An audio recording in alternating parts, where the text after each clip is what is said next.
Hi everyone, good evening, नमस्ते, सत श्री अकाल, आदाब। Welcome to the RDD show. कोशिश करने वालों की कभी हार नहीं होती। और हमारे बीच एक ऐसे पर्सनालिटी जुड़ने वाले हैं जिन्होंने थिएटर्स, टेलीफिल्म एंड सीरियल्स में काम किया है। तो आइए मिलते हैं हमारे आज के गेस्ट रमेश खन्ना जी से। हेलो, गुड नमस्कार। Evening sir. Good evening, good evening Ritu. कैसी हैं आप? मैं अच्छी हाँ हूँ सर, और आप कैसे हो? जी, बहुत बढ़िया। सभी दर्शकों को मेरा सबको नमस्कार। Thank you so much sir, thank you so much. और सर, मेरे शो की थीम है कोशिश करने वालों की कभी हार नहीं होती। आपकी लाइफ में कभी ऐसा मोमेंट आया हो जब आपने कोशिश की हो और हार नहीं मानी हो? तो मैं जानना मैं चाहूंगी आपसे। मैं लगातार कोशिश ही करता रहता हूँ, और जो चीज नहीं आती या जो चीज नहीं समझ में आती, मैं सब में जो है ना आखिर तक पहुंचने की कोशिश करता हूँ, और मुझे तो सफलता मिलती है। किसी भी क्षेत्र में हो, किसी भी, मैं कहता हूं कि कोई भी एरिया हो, कोई भी ऐसा कि जिसमें मुझे लगे, अगर मैंने क्रिकेट खेलना है तो क्रिकेट भी मैंने खूब जम के खेला। अगर अभी शरीर जरूर मेरा भारी भरकम है, दौड़ लगानी है तो मैं अभी भी निकल जाऊंगा और खूब जो है दौड़ लगाने की कोशिश करूंगा। तो आपका जो जी। ये जो जो लाइन है, कोशिश करने वालों की कभी हार नहीं होती, तो मैं तो इसी पे जी रहा हूँ। और मेरा भी जो है स्लोगन जो है यही है कि हरदम आदमी अगर हिम्मत करे तो क्या नहीं हो सकता। अगर वो चाहे, राइट। अगर मन उसका कहता है कि नहीं, मुझे यहां पहुंचना है। मेरे एक ना बुजुर्ग दोस्त रहे, मेरी बुजुर्गों से ज्यादा दोस्ती रही। आप लोगों के लिए मैं बुजुर्ग हूं, लेकिन मेरे लिए भी और बुजुर्ग हैं जिनसे मैं आज भी जो है उसी तरह जी। से प्यार मेरा रहता है। क्योंकि बचपन जो मेरा गुजरा है अपने से बड़ी उम्र के लोगों के बीच में, हमेशा उनके साथ उनकी कहानियां सुनना, उनकी बातें सुनना। और जब कहीं इकट्ठे बैठे हैं, 8-10 लोग बुजुर्ग लोग बैठे हैं, तो मैं छोटा सा बच्चा भी था, तो मैं तब भी उसमें घुस के ना उनकी बातें सुना करता था। मुझे बड़ी अच्छी लगती थी। और आज भी जो अपने से जो उम्र में बड़े हैं, मेरे को उनके साथ जी। बैठना, उनके सानिध्य में रहना, उनका आशीर्वाद प्राप्त करते रहना, ये हरदम मेरा जो है एक पहला वो रहता है कि मैं आ, उनकी खुशी में खुश होना, और जितना मेरे से बन पड़े, जितना मेरे से हो सके, तो मैं कम से कम अपने बड़ों का डांट खाना मुझे मंजूर है, लेकिन मैं उनको निरादर नहीं करता। कोशिश करता हूं कि मेरे मुंह से कुछ ऐसे शब्द ना निकलें जो दिली तौर पे उनको कोई ठेस पहुंचाए। तो वही चीज वो आज भी जारी है मेरी। और सीखना, जी। जिंदगी भर सीखना है, आज भी सीख रहा हूँ। आपसे अगर बातें कर रहा हूं तो आपसे भी सीखने को मिल रहा है कि किस तरह से अभी पीछे जो फोन की जो तकनीकी खामियां थी उसको कैसे संभाला, कैसे मैनेज किया। तो ये सब सीखना। और मेरे को लगता है कि कोई सेकंड मेरी मीटिंग होगी तो मैं भी उससे जो है अभी जो सब कुछ ये जो प्रोसेस हुआ उसमें से मैं भी ये सीख के आया कि नहीं, अब आइंदा मेरे से ऐसी गलती ना हो। तो जी। आत्मसात करता हूँ चीजों को, जी। जी। पकड़ता हूँ चीजों को, देखता हूँ चीजों को, समझने की पूरी कोशिश करता हूँ। जो चीज मुझे नहीं आती उसके लिए मैं कोशिश करता हूँ। और फिर आपका ये मुहावरा जो है, ये जो जो लाइन है, कोशिश करने वालों की कभी हार नहीं होती, और वाकई होगी भी नहीं, क्योंकि मैं आशावादी हूं। सकारात्मक रवैया जो है मेरा हरदम रहा है। मैं निराशा में कभी नहीं जिया। और यही हमें थिएटर ने ये सिखाया है, उस थिएटर से जो सीखा है, सबसे बड़ा हमारे अंदर जो है एक आत्मविश्वास पैदा किया है, एक कहते हैं कि पहचानने की एक नजरिया दिया है, समझने का नजरिया दिया है। और इसीलिए मैं थिएटर से हूं और मुझे इस बात की बहुत खुशी है कि मैंने थिएटर को हमेशा जिया है और दिल से जिया है और समझा भी है। और अभी तक मैं बच्चों के साथ भी कर रहा हूं, अपने बड़ों के साथ, जो मेरे से बड़े हैं, जो जो हमारे जो टीचर लोग हैं, जो बुजुर्ग लोग हैं, सीनियर हैं, उनसे भी सीखता रहता हूं। और जो उनसे लेते हैं वो हम आगे जो है, जो अपने से छोटे हैं उनको देने की कोशिश होती है। लेकिन कहीं ऐसा भी होता है, कई बार हमसे बहुत कम उम्र का, बहुत कम उम्र का, वो इतनी अच्छी जी, बात कर रहा है या अच्छी चीजें दे रहा है, तो मुझे कोई शर्म नहीं, मैं बिल्कुल उसका भी शिष्य बन के सीखने की कोशिश करता हूँ कि नहीं, यहाँ हो सकता है उम्र बढ़ गई है, लेकिन ऐसा नहीं है कि हमने सब कुछ प्राप्त कर लिया है। वो जो, क्योंकि जिज्ञासु हूँ, नया कुछ जानने की मेरे अंदर हमेशा एक वो रहती है, कुछ नया करने की रहती है। तो उसमें मैं गलतियां भी कर सकता हूँ और अपनी गलतियों को मैं एक्सेप्ट भी करता हूँ कि कहाँ मैं गलत था, और अपने आप को ठीक करने के लिए किस तरह से मैं किस रास्ते को अपनाऊं। तो और मुझे जीवन में बहुत अच्छे अपने जो गुणीजन, जो गुणी सज्जन हैं या गुणी टीचर हैं वो मिले, जिन्होंने मुझे जी, बहुत कुछ,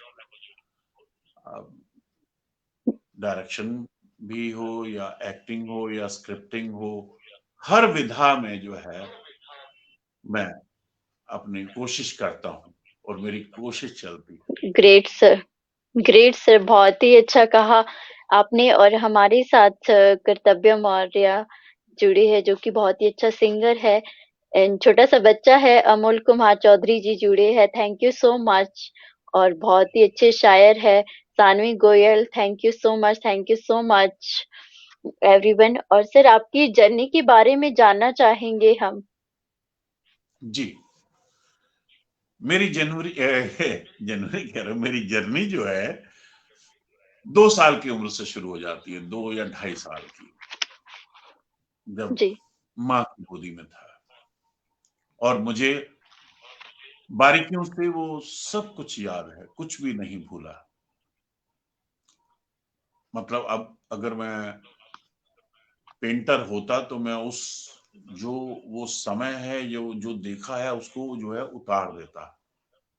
उस विजुअल वो मेरी आंखों में बसे हुए हैं, या मैं किसी को कहूं कि ऐसा बनाओ, मेरे वो गली मोहल्ले जहां मेरी पैदाइश हुई, जैसी वहां की बनावट थी, जैसे चारपाइयों पे लोग बैठा करते थे, या मैं आपको पहले बता रहा था शायद अभी, क्योंकि उसको आपने शायद वो अलग कर दिया होगा ना, तो दोबारा से जी, बताऊं जी, या वो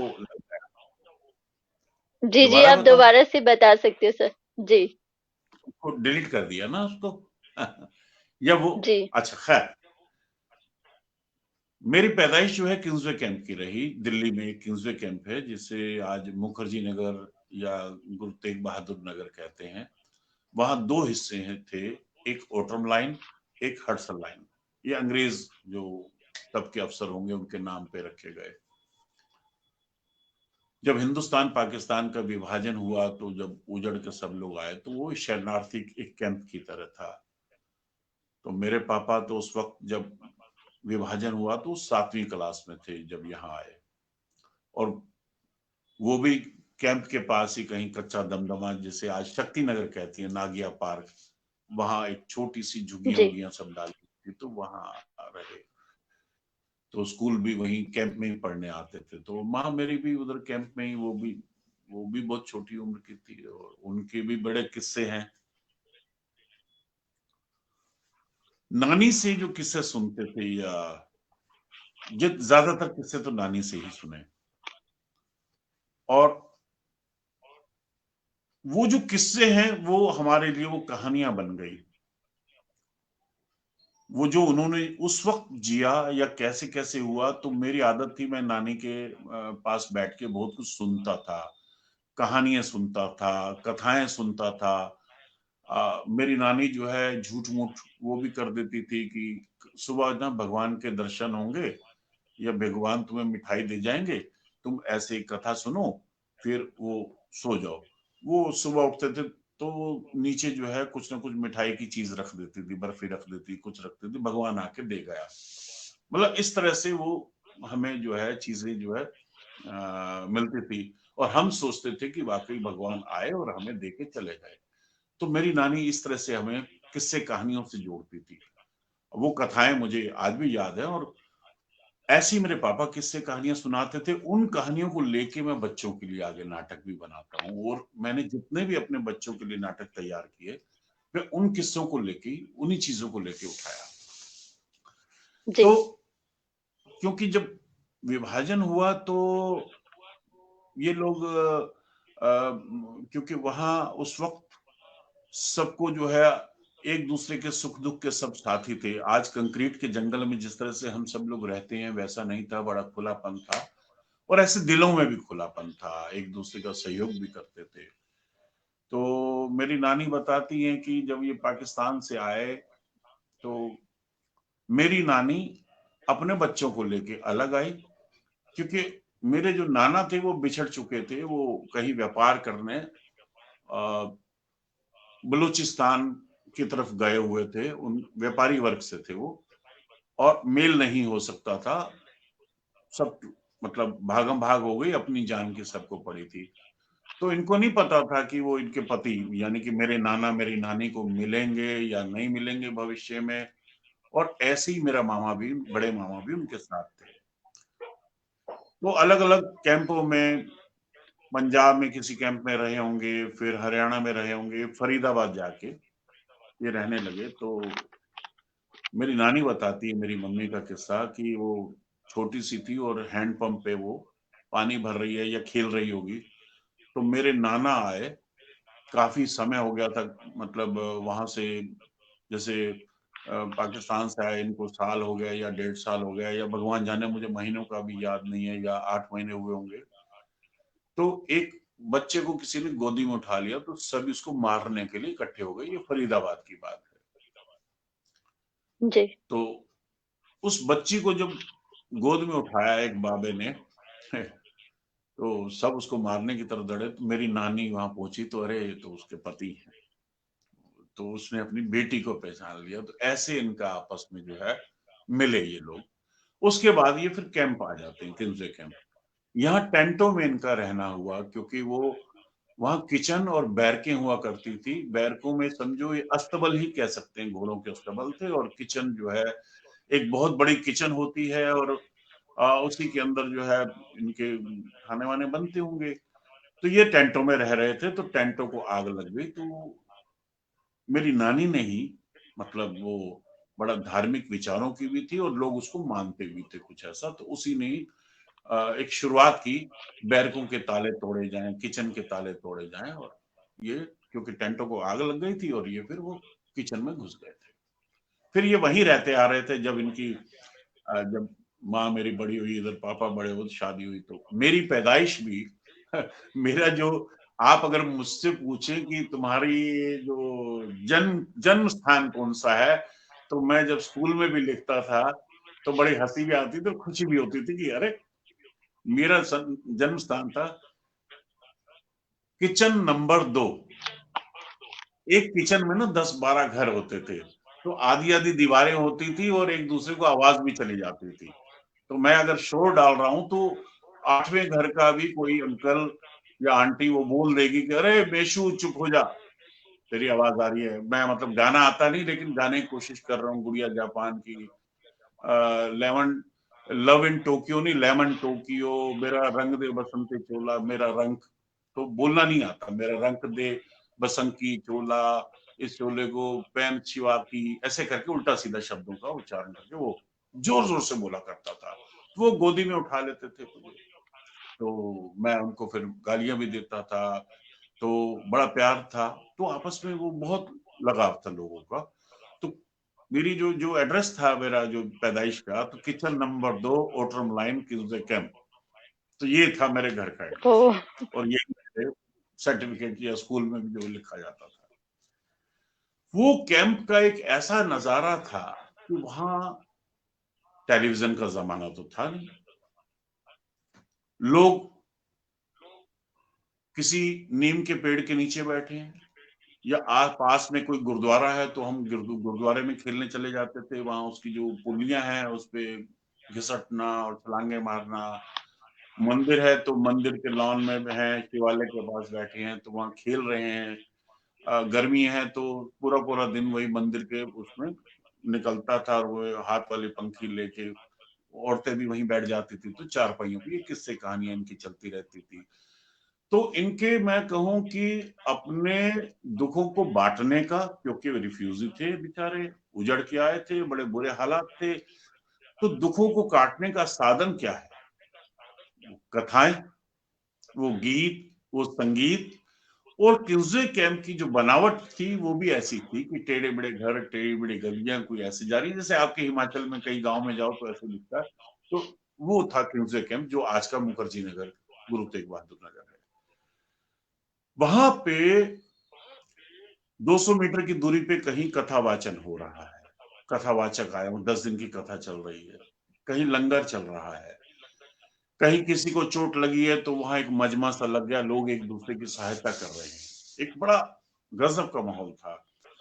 किसी के घर कोई तकलीफ हुई है तो पूरा जो है, पूरी बैरक इकट्ठी हो जाती, पूरी किचन इकट्ठी हो जाती, किचन का मतलब लोग वहां के आके इकट्ठे हो जाते और उसकी मदद करते।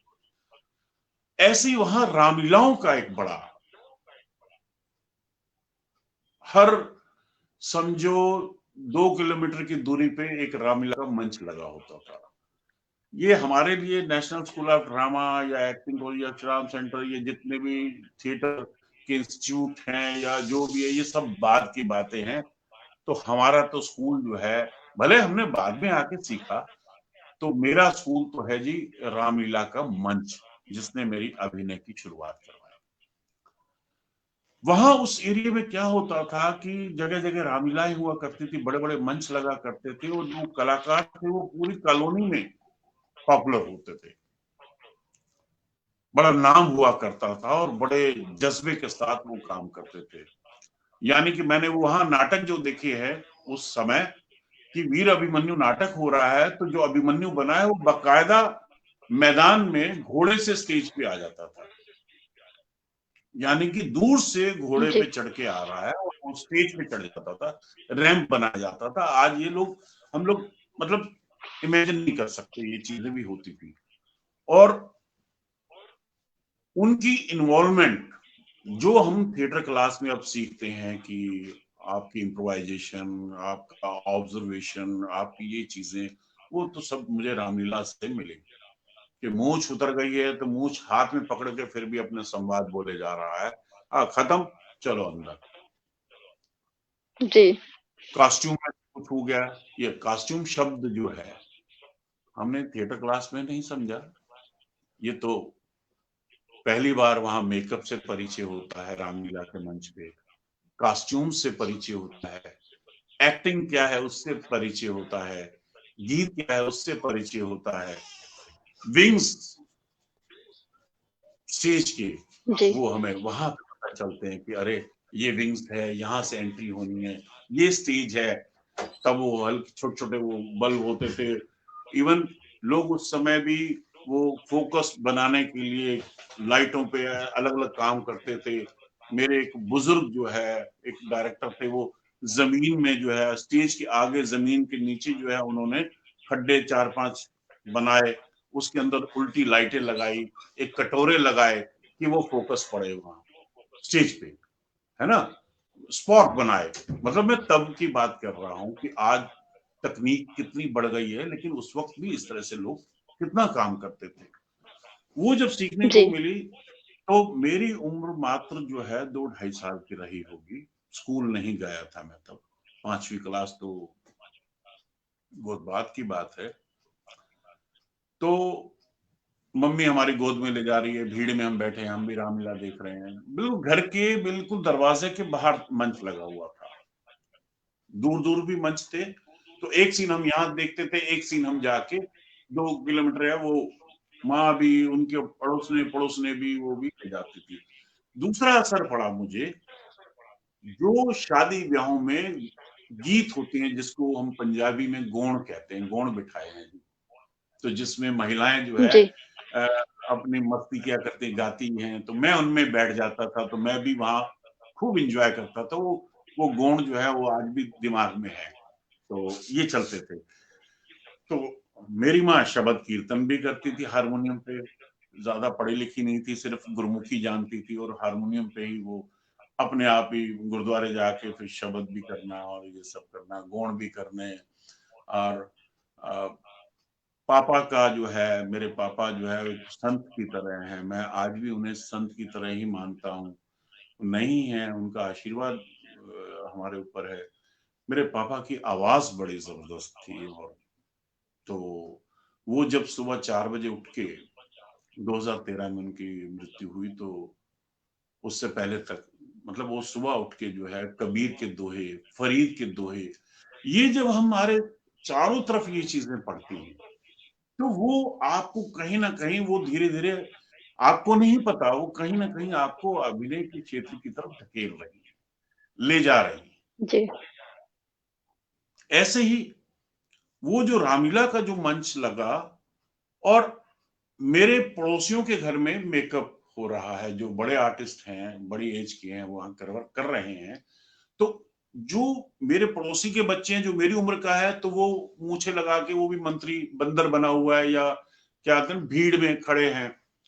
तो मैं भी अपना लीपा पोती करके जब चढ़ गया, तो मेरे को भी रसीद दिया किसी ने कि अरे उतर जा। तो मुझे हुआ कि क्योंकि उनके घर मेकअप हो रहा है, उसलिए मैं रोते रोते, तुम उसको तो स्टेज पे जाने दिया, मुझे स्टेज पे नहीं आने दिया, तो मैं भी मतलब अपनी स्टेज लगाऊंगा। ऐसे वो फीलिंग जो है उस वक्त ही पैदा हो गई।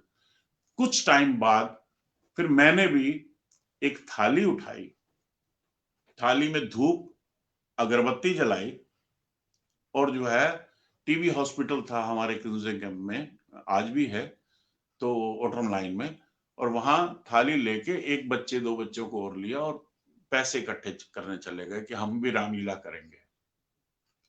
अब वो बड़ी रामलीलाएं तो हो रही हैं, बच्चों को कौन देखे। फिर भी जो भी उस वक्त पैसे रहे होंगे, 5 पैसे, 3 पैसे, 10 पैसे, जो भी वो देते, कुछ पैसे इकट्ठे हुए। तो सामने एक दुकान थी, टीबी हॉस्पिटल में वो बाजार है साथ जुड़ा हुआ, वहां से मैंने एक किताब खरीदी थी, 1 रुपए की मिली होगी या 1.5 रुपए की, लेकिन वो पढ़नी नहीं आती, क्योंकि स्कूल तो जाने शुरू ही नहीं हुए, किताब ले आए रामलीला की। तो अपनी बड़ी बहन उसके आगे ला के रख दी कि मुझे भी सिखाओ, मैं एक्टिंग करूंगा, मैं भी करूंगा। रामलीला का मंच तो सामने लगा हुआ है, वो रात 9 बजे शुरू होगी या 10 बजे शुरू होगी।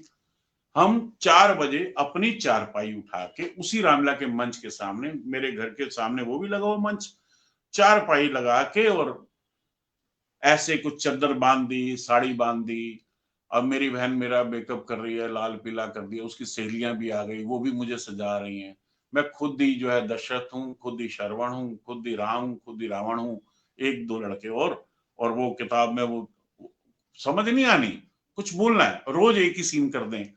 तो ऐसे बच्चों की खुशी के लिए वो बड़े लोग भी आके वहां बैठ जाते कि भाई मेशू जो है, मेरा निकनेम मेशू है, वो रामलीला कर रहा है, तो पड़ोस में बैठ जाती। अब जो बड़े मंच के थे, जो कलाकार जिनकी रामलीला शुरू होनी है, तो वो भी आ जाते हंसते हुए कि देखते बच्चे क्या कर रहे हैं, है ना, तीर चलाना, पेट में गुब्बारा बांध देना मेरी बहन ने, गुब्बारे के अंदर स्याही, भाई ये तीर मारेगा, तू तीर कर, फट गया, तो ये खून बहा, ये श्रवण मर गया। तो ऐसी ऐसी चीजें करते थे। तो रामलीला मेरी जो है वो शुरुआती चीजों में जो है बड़ी अहम भूमिका रामलीला की रही। फिर जैसे ही वो करते करते जो है, फिर बड़ी टेबलें लगानी शुरू की, चोरी भी कर लाते थे। हमारे वहां बाजार लगते हैं, तो एक एक था जिसका टेबलों को किराए पे देने का काम था, तो रात में उसकी जैसे ले आए, टेबलें ले आए, वो बच्चों को क्या मना करना है, 2 टेबल रखी, अब हमारी स्टेज बन गई है। रस्सी बांधी, 2 डंडे बांधे, ये पर्दा हो गया, ये किया। तो ऐसे कोई आके हमें अठन्नी 1 रुपया 2 रुपया ऐसे दे जाता, हम उससे और सामान ले आते।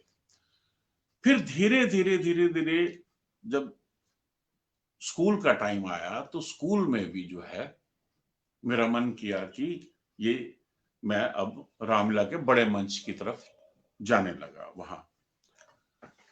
तो 78 में जो है एक ढका गांव है मुखर्जी नगर में, तो उस ढका गांव में रामलीला में मैं वो बना अहिल्या, पहले सखी बना फिर अहिल्या बना, 12-13 साल की उम्र रही होगी शायद। तो अहिल्या बना, सखी बना, फिर सीता बना। फिर मैं थोड़ी स्टेज और बड़ी हुई तो वहां केकई बनना शुरू कर दिया। तो केकई जो है रोल मेरा सब लोग तारीफ करते थे, उस वक्त केकई का रोल करता था मैं, क्योंकि महिला पात्र तो नहीं होते थे। तो केकई का रोल करता और वहीं उन्होंने मुझे डायरेक्टर भी बना दिया। इधर केकई है और डायरेक्टर कौन है? केकई है। तो जी। स्कूल में ही हमारे एक टीचर जैमिनी हरियाणवी, जो बहुत बड़े कवि हुए हैं, उनके सुपुत्र हैं अरुण जैमिनी, शायद यही नाम होगा। लेकिन जैमिनी जी जो है वो हमारे मुझे याद ही नहीं किस सब्जेक्ट के टीचर थे, लेकिन वो हमारे टीचर थे। तो वो अपनी कविताएं स्कूल के फंक्शन में सुनाया करते थे, कविताएं। वहां से मेरा कविताएं सुनने का शौक पैदा हुआ, कविताएं। और जो स्कूल के प्रोग्राम होते थे, तो क्योंकि मैं बाहर रामलीला से तो जुड़ा हुआ था, तो मैं कहता था कि मुझे भी रोल दिया जाए। तो भगत सिंह का नाटक जैमिनी सर ने किया, तो मुझे शायद वो पिछड़ गया रोल लेने में, या मेरी बारी नहीं आ पाई, या क्या हुआ, मेरे ना एक टीस खटकती रही कि इस नाटक में मुझे होना चाहिए था। तो आप यकीन माने 7वीं 8वीं क्लास में भी मैं भगत सिंह के बारे में पढ़ना शुरू कर दिया था। और पापा मेरे स्कूल में थे, तो इसलिए क्या करते थे कि बच्चा, क्योंकि हमारे जो किन्से गेम का माहौल था, तो बच्चा बाहर खेलने के बजाय घर में बैठे, तो वो अपनी स्कूल की लाइब्रेरी से ना इतनी सारी किताबें ले आते थे। अब मजेदार बात बता रहा हूं एक और, समझ देखो कैसे कैसे बढ़ती है। एक तरफ तो कछुआ खरगोश की कहानी छोटी छोटी होती है, सिंदबाद की यात्राएं हैं, और उसके बगल में ही प्रेमचंद का साहित्य, शरद चंद्र का साहित्य है। पापा को टीचर ने जो दिया उठा के ले आए, और मैं इधर कछुआ खरगोश भी जी। पढ़ रहा हूँ, उधर प्रेमचंद भी पढ़ रहा हूँ, उधर दूसरी चीजें भी पढ़ रहा हूँ, उधर भगत सिंह भी पढ़ रहा हूँ, शरद चंद्र भी पढ़ रहा हूँ। मतलब मैं समझ कछुआ खरगोश के साथ साथ बराबर ये चीजें चल रही है। तो भगत सिंह का नाटक वो मेरे दिमाग में रहा कि ये मुझे सर ने लिया नहीं है। तो मैं सर के पास बोला, तो उन्होंने मुझे वो बड़े खुश हुए। तो बोला तेरे को अच्छा लगता है? मैंने कहा हाँ सर, मैं ऐसे नाटकों में भाग लेना चाहता हूँ, मैं रामलीला का एक्टर हूँ। तो कहते चल फिर कभी नाटक होगा तेरे को मैं जरूर उसमें शामिल करूंगा। लेकिन जब मेरी 10वीं और 12वीं की जो बीच का समय आया, तो मेरा शौक पड़ा जी कव्वालियां सुनने का। तो लाल किले चले जाते थे, घर में कभी नहीं बताया, कभी बताया तो मार भी पड़ेगी, ये सब चीजें होंगी। तो मैं कव्वाली सुनने जाता था। अब पता नहीं क्या कव्वाल थे, क्या नाम थे, लेकिन मेरे को कव्वालियां सुनने का बड़ा शौक था। कवि सम्मेलन होता वो भी सुनने जाता, लाल किले में जो होते थे। और एक सब्जी मंडी जो है, आज तो आजादपुर सब्जी मंडी है, पहले एक सब्जी मंडी वहां होती थी, बर्फ खाना बोलते थे उसको, रोशनारा बाग जो है पुरानी दिल्ली में। तो वहां भी कवि सम्मेलन होते थे, तो संतोषानंद जी को मैं वहां स्टेज पे सुन रहा हूँ, फिर घर आके वो नकल किया करता था मैं। तो ऐसे ही मेरी 12वीं क्लास जब आई, तो मेरे पास आए इसके लाल किला में जो कवि सम्मेलन अंदर होता है, आजकल बाहर होते हैं, पहले अंदर होता था। तो वो जो 26 जनवरी के आसपास होते हैं या 15 अगस्त के आसपास होते हैं, मैं दोनों में शामिल रहता था सुनने के लिए। तो मैं 3 दिन का या चलता था मेरे ख्याल, एक दिन हिंदी, फिर उर्दू या पंजाबी, ऐसे अलग अलग चलते थे। एक दिन का मैं कवि सम्मेलन में हुआ है। तो क्लास में जो है जी।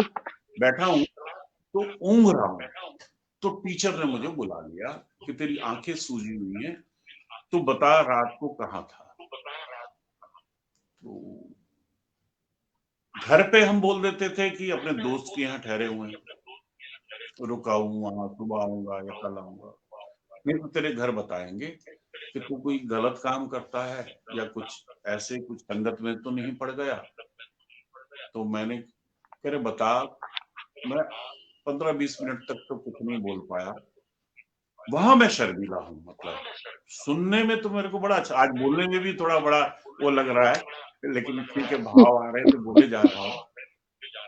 जी। स्टेज पे एक्टिंग करना अलग बात है, आम बातचीत में ज़्यादा बोलना मुझे नहीं आता। जैसे कोई फ़ोन पे अगर कहे कि किसी को झूठा वो बना के कुछ ऐसे मज़ाक करना है या धमकी देनी है, तो वो मुझसे नहीं हो पाएगा। मैं काँप जाऊँगा। लेकिन हाँ, स्टेज पे हूँ तो फिर मुझे किसी की चिंता नहीं है। फिर मैं बड़ा बेबाक और फुर्तीला, शरीर भारी है उसके बाद भी मैं जो है मतलब तर-बतर हो जाऊँ पसीनों से। मतलब आप कभी शो देखें तो एक अलग बात होगी। तो क्या, तो वहाँ टीचर ने कहा कि बता रात को कहाँ था? तो मैंने कहा कि मैं सच बताऊँ सर, मारेंगे तो नहीं? तो मैं ऐसे कवि सम्मेलन जी। देखने गया था। तो डर गया कि अब ये कुछ मारेंगे, मेरे पापा को भी बोलेंगे, घर जाएँगे, क्या करेंगे? उन्होंने 2 टीचर और बुला ली उसी वक़्त। मैंने कहा ये तो मेरी लगता है कुछ पिटने की बारी आ गई और कुछ बोलेंगे, और मेरे को ये बड़ा वो लगता था कि कोई मेरे को कुछ बोल दे तो बेइज्जती सी महसूस होगी या मैं शर्म से डूब के जैसे ना मर जाना, ये वाली हालत रहती है मेरी कि यार मुझे कुछ कह ना दे कोई। तो इसलिए गलतियाँ उस तरह की मैं कम करता हूँ। तो 2 टीचर और बुलाए, एक हिंदी के टीचर थे, एक मैथमेटिक्स के थे। तो मैं तब ये सुभाष नगर एक स्कूल है अशोक नगर का, तिलक नगर के पास, तब मैं इसमें आ गया था, किंग्स हम छोड़ आए थे। उन्होंने कहा कि भाई हम भी तेरे साथ चलेंगे कवि सम्मेलन। तो मैं तो इतना खुश कि मुझे तो बहुत बड़ा खजाना मिल गया। कह रहे हम तेरे साथ चलेंगे, हमें भी ले जाएगा? मैंने कहा हाँ, मेरे पास है। तो रिट सच मानो, वो जो खुशी है वो आज तक मुझे ना मतलब प्रफुल्लित कर देती है वो खुशी, वो समय। कहता है यार तू कब से कविताएं सुनता है? मैंने कहा ऐसे ऐसे मेरे को जैमिनी जी की सुनता था, तभी से मुझे वो। अब हुआ क्या कि वहां तब हिंदी का वो सम्मेलन था, हिंदी का कवि सम्मेलन होगा शायद, क्योंकि नीरज जी आए हुए थे उसमें, और कोई बैरागी करके भी थे कवि, और एक दो और भी थे, हुल्लड़ भी थे, ये सब बड़े बड़े कवि थे वहां। अब वो तीनों दोनों 3 टीचर मेरे साथ, मैं उनके साथ, और मेरी अकड़ जो है आप समझ सकते हैं कि कितनी बड़ी, और मैं अपने आप को फन्ने खां समझ रहा था कि कॉलर ऊंचे हो गए कि आज टीचर मेरे साथ कवि सम्मेलन कर रहे हैं।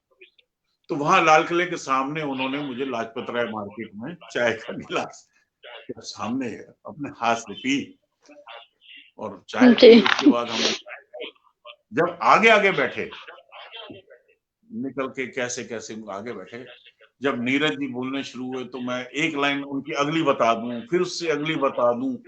सर देखो अब ये नीरज जी ऐसे बोलेंगे, आंसू नहीं आंखों वाला पानी चाहिए, और उसमें थोड़ी सी प्यार की, तो वाह सर। खुश थे। हाँ सुन रहे हैं भाई।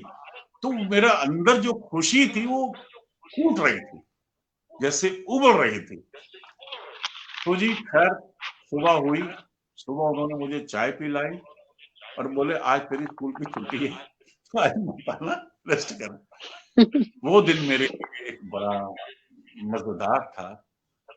उसी दौरान मेरा संबंध जो है वो 8वीं क्लास से चल रहा था, संबंध मेरा कुछ वामपंथी विचारधारा के लोगों से जुड़ गया था। तो कॉलेज में भी जाके बैठता था, जबकि 8वीं क्लास थी वो मेरी। तो मैं धीरे-धीरे उस पार्टी का सदस्य बनने के लिए मैंने उनको बोल दिया, क्योंकि मैं पढ़ा बड़ा कर रहा था तब लाइब्रेरियों में बैठ के। और मुखर्जी नगर में एक मिल गए थे दो, मतलब उन्होंने मुझे तब मार्क्सिज्म और लेनिनिज्म और ये सब चीजें, किताबें जो है परोस दी, जो सर से बाहर की थी।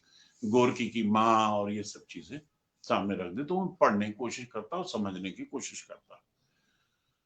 तो उनको भी और इधर क्रिकेट खेलने भी जाता था, उनको भी लगता कि लड़का कुछ अजीब सा है, मतलब अभी से इसके अंदर वो चीजें पनप रही हैं। तो मुझे पार्टी के दफ्तर में भेज दिया। मैंने कहा मेंबर बनना है, तो मेंबर बनने के लिए आप आ जाओ। जब पार्टी के दफ्तर में पहुंचा, सीपीआई कम्युनिस्ट पार्टी का जो दफ्तर था वो था बाल भवन के सामने, आज भी है। तो पार्टी का सदस्य बनना है, तो उन्होंने कहा कि आप तो अभी 7वीं 8वीं क्लास है, तो हमारा एक ऑल इंडिया स्टूडेंट फेडरेशन है, तो उसको ज्वाइन कीजिए। तो तब मैं एआईएसएफ, मैंने दिल्ली गेट पे था ऑफिस, तो वहां मैंने वो स्टूडेंट फेडरेशन जो है वो ज्वाइन कर ली थी। वहीं पे ही उसी वैचारिक, जो कहते हैं ना बचपन में जो दिए जाए वही चलते आ रहे हैं, उसी के साथ साथ जो है। लेकिन रामलीला मेरी जो है वो अपनी अहम थी। रामलीला मेरी जीवन में सिर्फ 2 या 3 बार छूटी है, अभी तक नहीं छूटी है। अगर मेरी उम्र है 57 साल, तो मैंने 52 साल रामलीला बाकायदा स्टेज पे कर रहा हूँ 52 साल से। मतलब रामलीला का कोई ऐसा वाह सर। वर्ष बहुत कम आए जो छूटे। फिल्म छूट जाए, जी। कोई बहुत बड़ा प्रोजेक्ट छूट जाए, लेकिन रामलीला वो अपने आप में बड़ी महत्वपूर्ण हो जाती है मेरे लिए।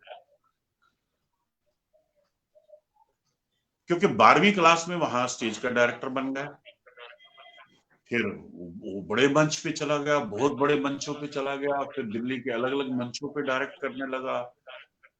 फिर तो कभी बड़े बड़े जितने भी मंच हैं आज सारे दिल्ली के, मैं सब जगह है। और रामलीला में मेरा एक नाम भी था और रोल भी करता था। राम भी किया, रावण भी किया, लेकिन दशरथ का मेरा एक अहम रोल होता था, तो वो मैं निभाता था। आज भी, पिछले साल जी। भी निभाया मैंने दशरथ। तो वहां कम्युनिस्टों के साथ जुड़ के, तो उनका जो है सांस्कृतिक फ्रंट जो है इप्टा, उसमें मेरा जाना हुआ। तो वहां कैफी आजमी साहब परिवहन में आते थे, ठहरते थे, तो मैं भी बड़ा अच्छा लगता था कि उनका हाथ पकड़ के, जैसे ना वही साथ वहां तक जाना है, जरा मंडियों तक जाना है। एक एनर्जी की बहुत रीटा गांगुली जी एक बहुत सीनियर हैं, उनके घर उनकी बैठकें 2-3 दफा हुई, तो मैं मुझे बड़ा अच्छा लगता था, मैं उनसे उनका हाथ पकड़ के वो कैफी आजमी साहब का वहाँ रीता जी के घर जाके बैठना, फिर उनकी शेरो शायरी जो है वो चल रही है वो सुनना। क्योंकि सुनने का, मैं मतलब कहीं सम्मेलन हो, कहीं काव्य पाठ हो, कहीं कुछ हो, सुनना। और एक एक्टर के लिए सबसे बड़ी बात होती है कि आप श्रोता कितने अच्छे हैं, आप सुनते कितना है। सुनना राइट। एक एक्टर की भी है जो आपकी अभिनय क्षमता को जो है और ऊपर बढ़ा देता है। जी। तो कैफी आते थे, गोविंद विद्यार्थी जी जो आशीष विद्यार्थी के फादर हैं, जो आशीष एक्टर हैं उनके फादर, वो भी बैठते थे, आते थे, उनसे भी गपशप होती थी। तो इप्टा, दिल्ली इप्टा शायद किसी और के पास है, तो इप्टा के नाम से उन्होंने नहीं किया, तो पैगाम नाम से एक संस्था का नाम दिया है, इप्टा ही, लेकिन दिल्ली इप्टा किसी और के पास है, वो भी है। लेकिन जो इंडियन पीपुल्स थिएटर था उसी से जुड़ा हुआ ये पैगाम दिल्ली का एक ग्रुप बना। तो बाबा न्याज हैदर एक शायर हुए हैं, आज नहीं है, उनके सानिध्य में फिर उन्होंने लिखा यंकी यमराज करके कुछ वो नाटक था। फिर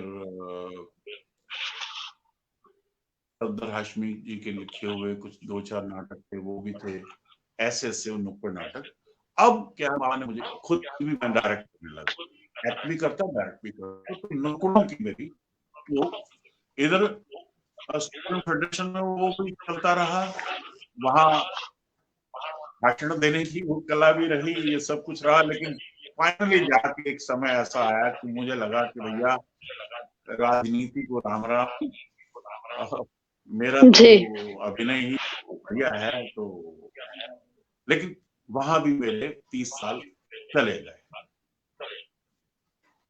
30 वर्ष तक उनके साथ भी बराबर जुड़ा रहा। आज मैं स्टूडेंट फेडरेशन में तब जो भी छोटी मोटी पोस्ट होती है वो रही, और स्टूडेंट पॉलिटिक्स में खूब इन्वॉल्व रहा। लेकिन नाटकों की तरफ मेरा रुझान बराबर था।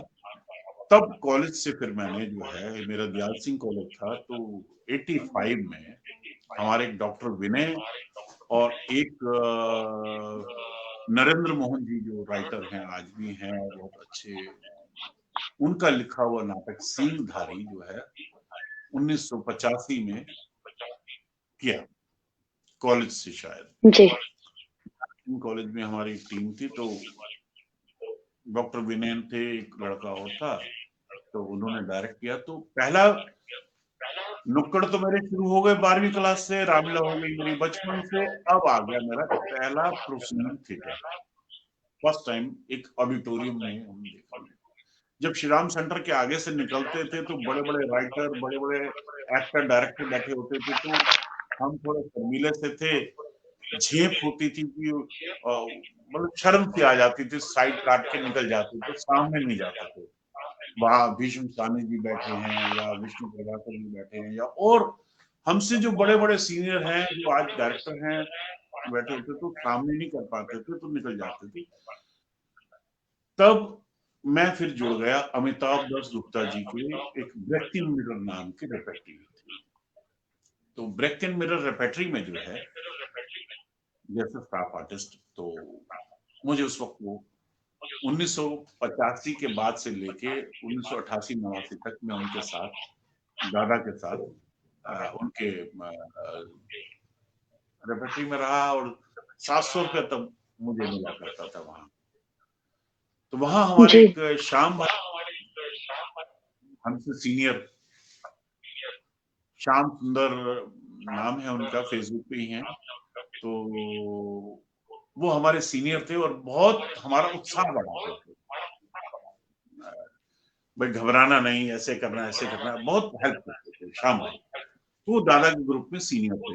उसमें आशीष विद्यार्थी भी थे, कोई विजेंद्र कौशिक थे, राधा कृष्ण दत्ता जी थे, और एक राजेंद्र नोटियाल वो था। तो आशीष भी तब साथ ही उसी ग्रुप में ही थे। तो तब हम लोगों ने किया लेनिन का संग्राम नाटक। तो मुझे दादा ने रोल दिया कर्नल बुलवा का, बड़ा तीखा तर्रार जो है रोल था। तो दादा मुझे नोएडा अपने घर ले आए थे, और उनके सामने जाते डरते भी थे, और सामने जवाब भी नहीं दे पाते थे कि भाई ये अगर रोल करना है तो घर चलो।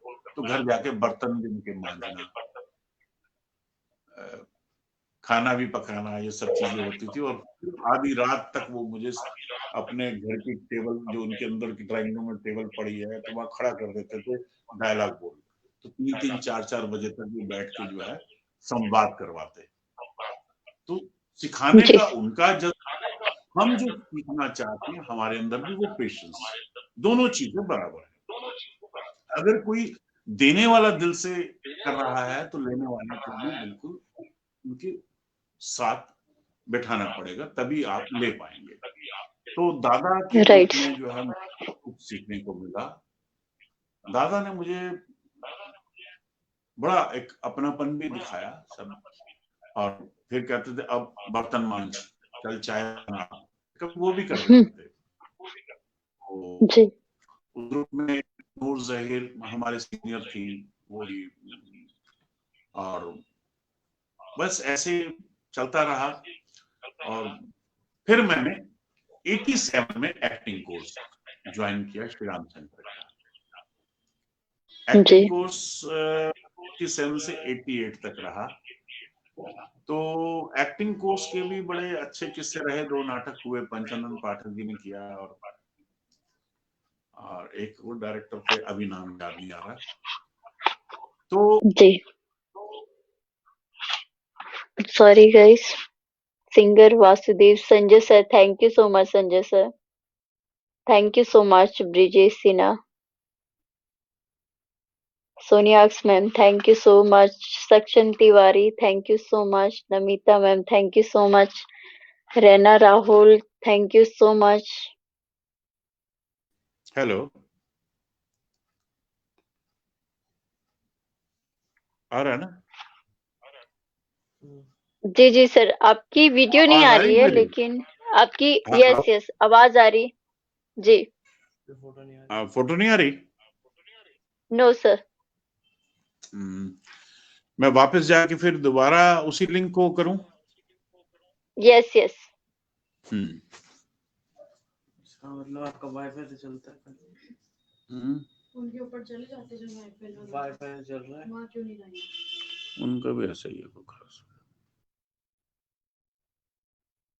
Thank you so much everyone.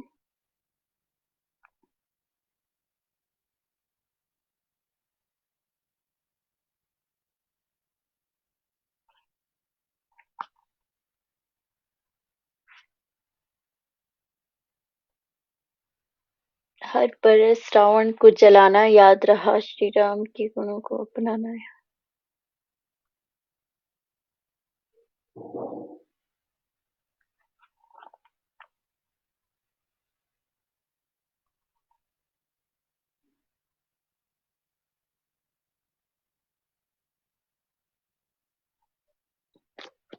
Sir आपका माइक म्यूट है।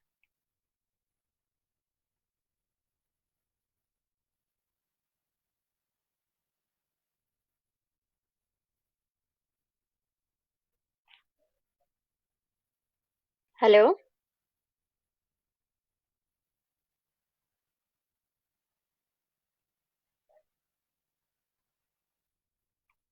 ओके, हर बरस रावण को जलाना याद रहा, श्री राम के गुणों को अपनाना भूल गए, रात दिन राम राम हम याद कर जपते किंतु राम पथ में कदम बढ़ाना भूल गए। जिस इंसान को बना ईश्वर भी इतराता, वही इंसान मानवता निभाना भूल गए।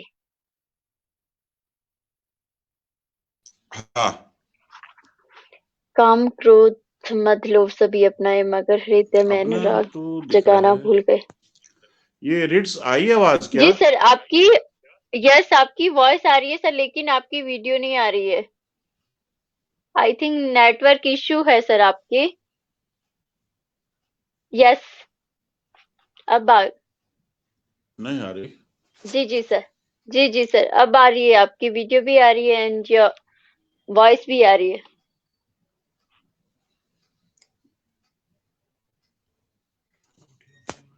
Hello.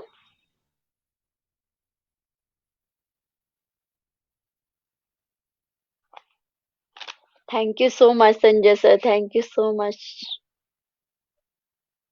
For joining us.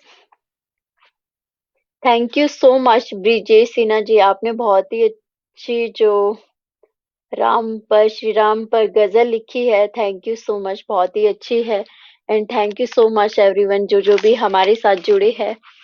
I think sir की नेटवर्क इश्यू है, तो प्लीज थोड़ा सा वेट कीजिए।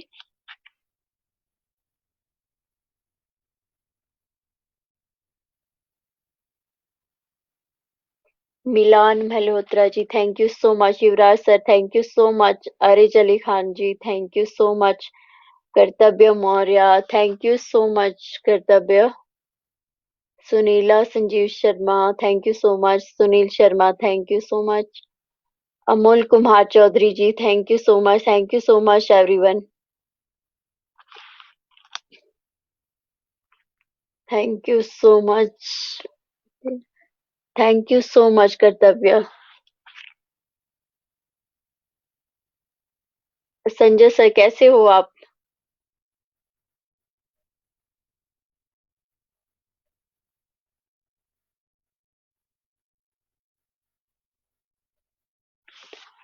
Thank you so much everyone. Network issue तो चलता रहता है, लेकिन पॉजिटिव रहिए एंड थोड़ा सा वेट करते हैं। और आपके कोई क्वेश्चंस हो तो कमेंट कर सकते हो।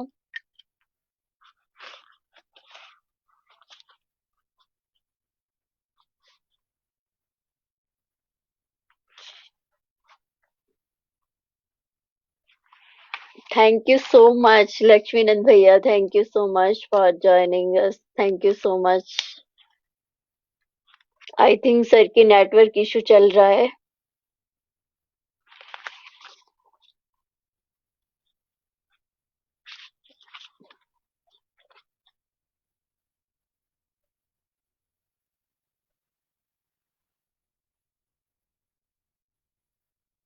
थोड़ा सा वेट करते हैं. एंड मैं निकला सुख की तलाश में, रास्ते में खड़े दुखों ने कहा, हमें साथ लिए बिना सुखों का पता नहीं मिलता. हेलो. हाँ, जी जी सर. उसी से आगे जारी रखे ना. जी जी हाँ, जी. बोर तो नहीं हो रहे? No no hello. Sir. No no sir.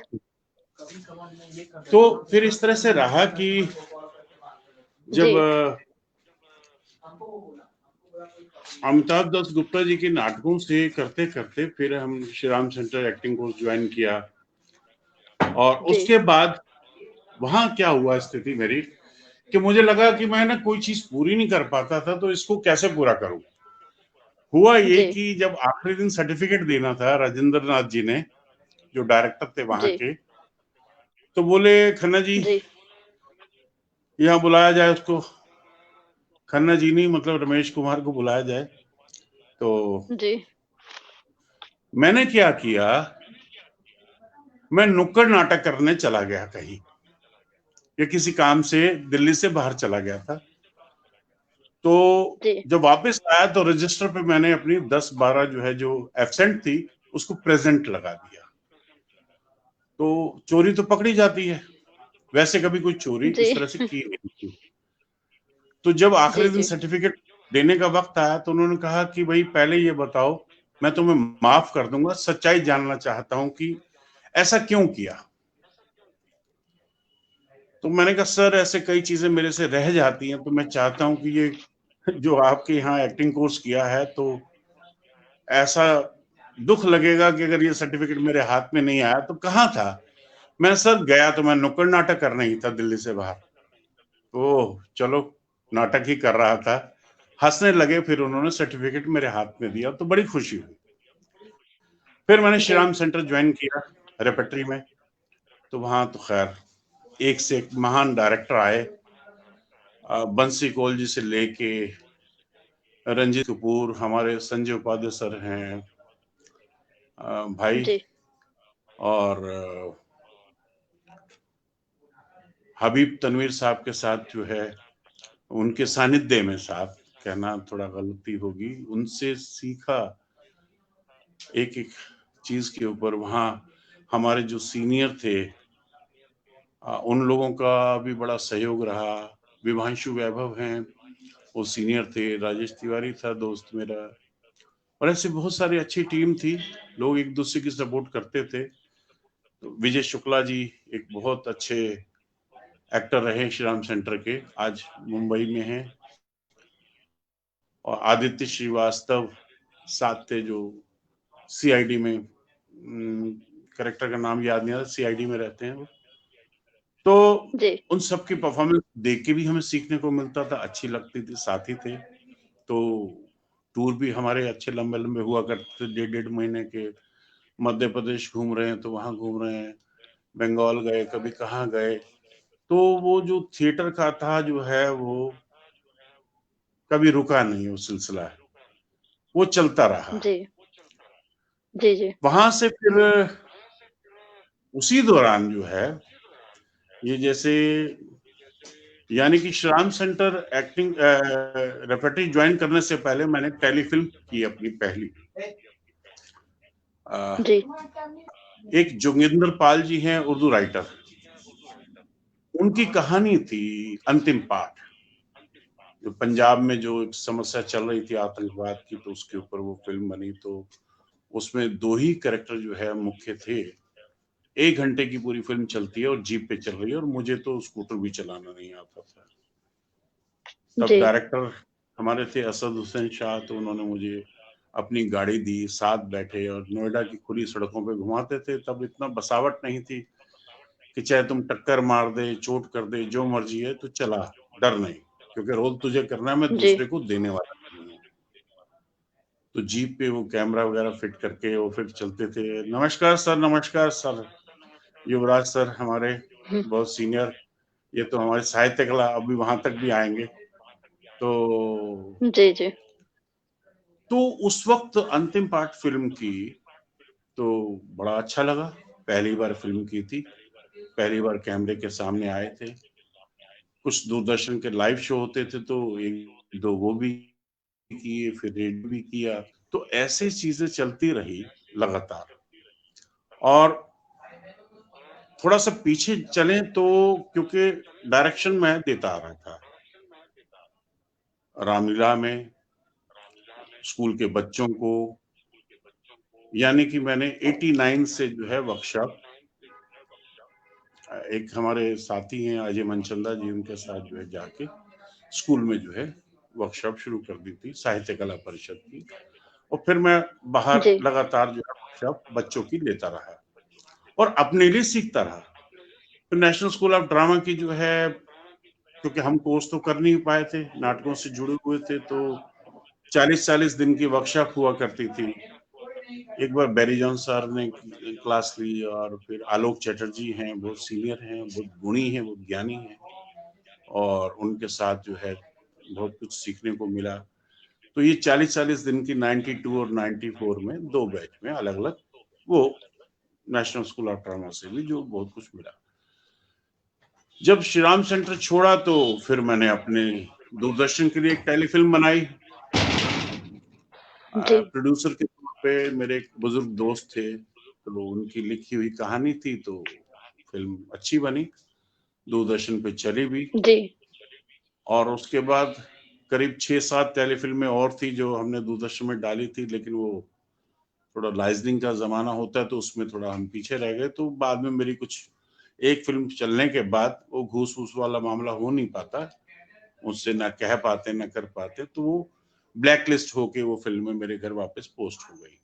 नहीं तो 6-7 फिल्में लगातार लग रही थी, लेकिन फिर वो निकल गई तो रास्ता निकल गया। ऐसे ही फिर तभी जो है 96 में मुंबई की तरफ रवाना हुआ मैं, क्योंकि हमारे सारे साथी जो है वो जा चुके थे। तो वहाँ एबनर हैं मेरे भाई, एक एबनर भाई दोस्त, बहुत बढ़िया, बहुत अच्छे आर्टिस्ट हैं, और आज अपना एक मुंबई में एक ग्रुप भी चलाते हैं अपना नाटक का, और काफी। तो वो मुझे एक निम्बस प्रोडक्शन में ले गए, तो वहाँ मैंने 4 एपिसोड किए। उसके बाद ये फिर कृष्णा जो है ये मिला, तो कृष्णा का जो एपिसोड बहुत अच्छा था। तो दोनों आनंद सागर और मोती सागर जी ने कहा कि एक बंदा भाई आया दिल्ली से लड़का, बड़ा अच्छा काम किया, तो यूनिट पूरी इकट्ठी हो गई और सबने बड़ी आ, अच्छा लगा, मतलब सराहना की। तो मेरे एक सीनियर थे वहाँ ब्रेक इन मिरर ग्रुप के, राधा कृष्ण दत्ता, वो भी आए, अरे तू है, अरे हमने सोचा पता नहीं कौन आया, सब काम बढ़िया जा रहा है। तो दोनों भाइयों ने जी कहा, मोती सागर ने, कि दिल्ली मत जाना, अभी हमारे 30 सीरियल जो है लाइन में लगे हुए हैं और तुमने बड़ा अच्छा काम किया, दिल्ली मत जाना। जी कुछ जी आर्टिस्ट आते हैं और एक दो काम किए और दिल्ली भाग जाते हैं, दिल्ली मत जाना। और हुआ वही मेरे साथ कि दिल्ली में मेरे दोस्तों ने एक रामलीला का मंच पकड़ लिया, उन्होंने कहा साइन करने के लिए तुम्हें दिल्ली आना पड़ेगा, क्योंकि तुम्हारे नाम से हमें रामलीला का वो मिल रहा है। तो जी मैंने कहा कि नहीं, यहाँ मैं काम कर रहा हूँ, कि मैं नहीं आ सकता, इस बार की रामलीला नहीं हो पाएगी। अरे नहीं सर, टीम भी इकट्ठी हो गई है, आपके इंतजार कर रहे हैं, आपको आना पड़ेगा। तो मेरे पास उस वक्त वहाँ ट्रेन के भी पैसे नहीं थे, तो आदित्य श्रीवास्तव से मैंने 500 रुपये लिए और अपना सब कुछ बॉम्बे में छोड़ के, जो सिक्योरिटी भी थी, और मेरे कपड़े, मेरे किताबें, मेरा ब्रीफ केस, मैंने बड़ी अच्छी रसोई बना रखी थी अपनी, तो सामान नया खरीदा था, सिलेंडर, रसोई का एक एक सामान था, सारा बनाया था वहां। वो छोड़ के मैं रामलीला करने के लिए जैसे ही दिल्ली आया, और फिर नसीब में मेरा मुंबई जाना हुआ ही नहीं। मतलब रामलीला करने आया और रामलीला में भी जो है व्यस्त रहने के बाद फिर 97 में माँ रोने लगी, भाई बॉम्बे फिर चला जाएगा, भाग जाएगा तो शादी कर दो। तो 97 में शादी हुई तो नहीं जा पाए, जाना हो ही नहीं पाया। आज जाते हैं, कल जाते हैं, तो ये चलता रहा। लेकिन मैं संतुष्ट हूं कि फिर भी माँ बाप के सानिध्य में रहा। मेरे लिए ये बड़ी खुशी की बात है। तो मैं बच्चों के साथ थिएटर जो है बराबर कर रहा हूँ। दिल्ली में जो हमारे लायक काम आता है वो कर रहा हूँ। अभी मैं एक वेब सीरीज कर रहा हूँ जो मुख्य किरदार है मेरा, और अभी एक महाभारत पे एक बड़े स्केल पे जो है हस्तिनापुर में एक 10 दिन का, जैसे रामलीला 10 दिन की होती है, एक स्टेज होने जा रहा है महाभारत। तो उसमें उन्होंने मुझे डायरेक्टर बनाया है, तो उसकी तैयारियों में भी जुड़ा हुआ हूँ। तो बस ऐसे ही बीच बीच में जहां जहां काम आते हैं। लेकिन नाटक करना और नाटक सीखते रहना ये जो है वो हमेशा से रहा है। युवराज सर अभी आए थे बीच में, तो युवराज सर को तो मैं प्रणाम करता हूँ। मैं जब अपनी यूट्यूब चैनल के लिए जब मैं कविताएं करता हूँ तो कसम से आज के दौर में बहुत कम होते हैं जो किसी को सलाह दें इतना दिल से और इतनी बारीकियों से कि नहीं रमेश, ये वीडियो भाई तुमने जो बनाई है ये अच्छी नहीं बनाई है, इसमें इसको इसकी कुछ और ट्रीटमेंट करो, इसका कुछ ऐसे हो सकता है, या मेरे को भेजो 2-3 वीडियो फट से उसी समय ठीक करके मुझे भेजी। फिर मुझे फोन करके बताते हैं, पूछते हैं कि नहीं यहाँ तेरा कविता बोलने का अंदाज ठीक नहीं था या ये नहीं था। तो इतनी खुशी होती है क्योंकि युवराज सर हमारे साहित्य कला परिषद में, हाँ बता रहा था, 90 जब मैं वापस आया रामलीला करने के लिए तो उसके बाद मैंने साहित्य कला परिषद की रेफेक्टरी पकड़ ली। तो 99 तक फिर वहां नाटक करता रहा। वहां भी बीएम शाह जी के निर्देशन में सीखने को मिला। सतीश आनंद जी आए, फिर वो चित्रंजन त्रिपाठी जो मुझसे 10 साल छोटा है, कमाल का गजब का डायरेक्टर है, तो उसके साथ लड़ी नजरिया किया, बहुत अच्छा लगा। तो वहीं युवराज सर जो है हमारी माइंड की और वो क्लास लेने आते थे बॉडी मूवमेंट की, और बड़े गुस्से वाले लगते थे युवराज सर उस वक्त। मतलब वो डर तब का बैठा हुआ था। और क्योंकि मेहनत बहुत करवाते थे तो अच्छा भी लगता था। अब जब युवराज सर से बातें होती हैं, जो इतनी सलाहें देते थे, तो सर आपका वो चेहरा भी याद आता है। मतलब हंसते भी थे, मजाक भी करते थे, लेकिन मतलब ना, कह दिया सो कह दिया ये। तो ये मैं मतलब शुक्रगुजार हूँ युवराज सर का कि वो समय समय पे जो मुझे जो है गाइड करते हैं, एक बड़े भाई की तरह। मतलब ऐसा लगता है, और आपसे मैंने पहले भी कहा शुरू में कि मुझे जो अपने से जब बड़े हैं उनके साथ बात करके उनसे सीखने को बहुत अच्छा लगता है। मैं अभी भी इस एज में भी आके मैं अपने आप को वही पाता हूँ। मैं 8-9 साल, 10 साल, 12 साल का हूँ, 16 साल का हूँ, वही पाता हूँ, और वही अभी भी मेरे जीवन में बरकरार है सब। तो वही वाओ चीजें साथ सर, साथ। ग्रेट। खैर बहुत बोलता गया तो मैं तो एक एक्टर नो होने। नो सर, हाँ जी। नहीं बहुत ही अच्छा लग रहा है सर, क्योंकि जो आपकी जर्नी है उससे हमें सीखने को मिल रहा है, तो ये हमारे लिए बहुत बड़ी बात है सर। नहीं, मुझे खुद अच्छा लगता है। कहीं जो चर्चाएं हैं, अब आपके चैनल पे जो चर्चाएं आती हैं तो मैं बराबर सुनता हूँ, क्योंकि वो सुन के ही हमें बहुत कुछ मिलता है।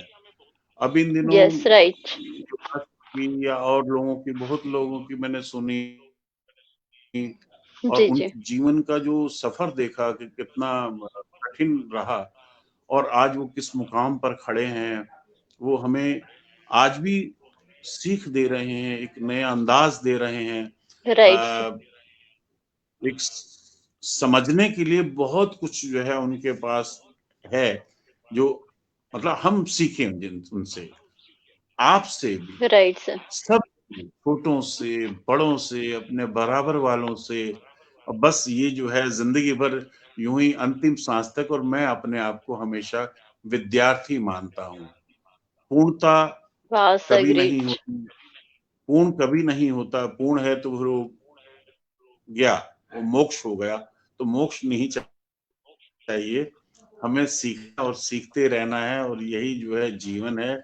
और हमेशा विद्यार्थी बने रहना चाहिए। इसलिए मैं चाह पूरा रहूं, पूर्ण नहीं, पूर्ण नहीं है। अधूरा रहेगा तो भरता रहेगा। ऐसे ही अपनी परफॉर्मेंस को जी, लेके भी रहता है कि नहीं, कुछ और कुछ और कुछ और देखने को मिले, कुछ और। सेटिस्फेक्शन तो होता नहीं हर किसी व्यक्ति को अपने काम को लेके, लेकिन जितना हम अच्छा कर पाए, जितना हम अच्छा दे पाए, और उसके लिए एक सबसे बड़ी बात होती है कि पढ़ना, सुनना दूसरों को,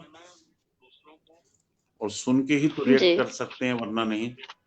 पढ़ना, सुनना, समझना, ये बहुत जरूरी है। अपनी आंखें खुली हो। और एक्टर को जो है हमेशा जो है, हमारा अभ्यास तो वही है कि हर समय जो है रचनात्मकता से जुड़े रहें। वो जो उनके अंदर जो है वो जड़ नहीं हो। वो जो कहते हैं राइट। ना कि ठहरा हुआ जल जो है सड़ांध मारने लगता है, और बहता पानी जो है सदा निर्मल रहता है। तो वही जो है वो यात्रा जो है वो चलती रहे। ये जी, जी, ये रुकनी नहीं चाहिए। और ये रहता था। मैं एक और मेरे बुजुर्ग दोस्त थे, तो हम कहते थे कि फलाना एक प्रोजेक्ट लेना है, उसके लिए वहां जाना है। तो कोई भी समय हो, रात के 9 बजे हो, 10 बजे हो, नहीं देखी जगह, रमेश चल यार, जो होगा देखी जाएगी, तो हम चल पड़ते हैं, रुकते नहीं है। मेरे साथ ये भी है, रिहर्सल में जाना है या रिहर्सल करवाने जाना है, आंधी हो, तूफान हो, मैं रुकता नहीं हूँ। मैं ना अपने ना मेरी एक वो अपने पीछे मुड़ के नहीं देखता घर की तरफ। अगर मेरा मोबाइल छूट गया है तो मैं आगे मेट्रो की तरफ निकल जाऊंगा या बस पकड़ने निकल जाऊंगा, पीछे मुड़ के नहीं देखूंगा कि मोबाइल तो उठा लूं, जरूरत के फोन आ जाए। तो मेरे कदम वो आगे बढ़ जाते हैं, उल्टा नहीं होना आता मुझे, पीछे नहीं आना आता। तो ये है कि मैं रुकता नहीं हूँ, चलता हूं। और उसी जी, चलने में जी, बहुत कुछ मिलता है, बहुत कुछ सीखने को राइट मिलता सर, है। Right sir. इंसान को आगे ही बढ़ना चाहिए, और आपसे बहुत कुछ सीखने को मिला सर। आपकी जर्नी इतनी इंस्पायरिंग है, बहुत अच्छा लगा सर। और जाते जाते क्या मैसेज देना चाहोगे आप हमारे ऑडियंस को? हाँ, मैसेज तो बस यही है कि जो प्राप्त करना है, जी,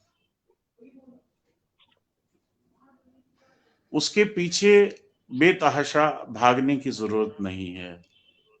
अपनी मेहनत और लगन से वो सब सामने आ जाती हैं। अगर हम सोचें कि नहीं ये चीज नहीं कर पाए, तो नहीं, उसके लिए प्रयासरत रहें। और हम जो दूसरों के एक्टर हैं, तो दूसरों की परफॉर्मेंस अच्छी बुरी वो कर तो रहा है मंच पे। अगर हमारी बारी आएगी, हम करेंगे तो कैसा करेंगे। तो सबको जी, देखना, बारीकियों से पढ़ना, नाटकों को बराबर देखते रहना, या अपनी देखो, एक सिंगर जो है वो अपना रियाज करता है, 4 बजे उठ के भी करता है, तो एक्टर अपनी आवाज पे कर सकता है। और जो एक्सरसाइज होती है वो वर्कशॉप में हो जाती है, तो अकेले में क्या करे। तो अकेले में कम से कम ये कर सकता है ना कि वो चीजों को देखे, उसको करने की कोशिश करे। तो बस मैं एक छोटा सा अपनी फिर रामलीला का ही एक संवाद जो है नाटकों के याद